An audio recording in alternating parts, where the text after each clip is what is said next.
This question related to your books. I believe you were an asthmatic child, and that meant that you spent a lot of time indoors at home. And you once set yourself a target of reading 365 books in 365 days, and actually you did that. So it's quite interesting that your passion for writing seems to have been fueled somewhere also by your passion for reading. Very much so, Mr. Menon. In fact, I will tell you that it's a course of action I have refused to recommend to anybody since. And if anyone expresses admiration for my having done that, I always tell them it was a crazy thing to do, don't do it.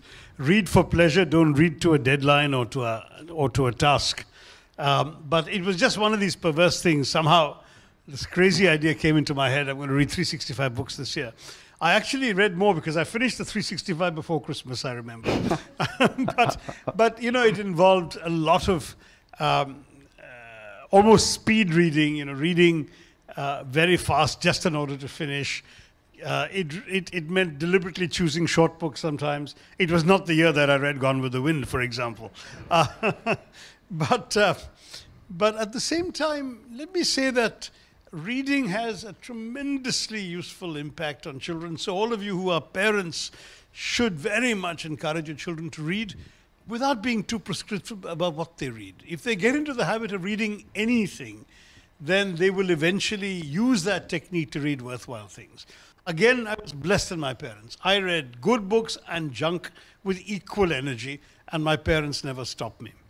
In fact, I used to enjoy reading comics, and not just Amar Chitra Katha, even Archie and all of those. And you know, no one ever told me this is bad, this is, you know, childish stuff, don't do it. So till age of 11 or 12, and then very naturally one grows out of it. Whereas if you deny children these things, they may never acquire the habit. But I did read that particular year a lot of stuff without fully enjoying it, simply because there was no time to go back and savor a sentence or appreciate a description or absorb a fact. It was, I've got to finish this and notch up one more notch in my list, you know, which I think is a bad way of reading. So never do it again. And when my kids heard about this, I said, please don't imitate me. In fact, a lot of my kids' successes in life, I think, come from having done the opposite of the way their father led the same years of his life.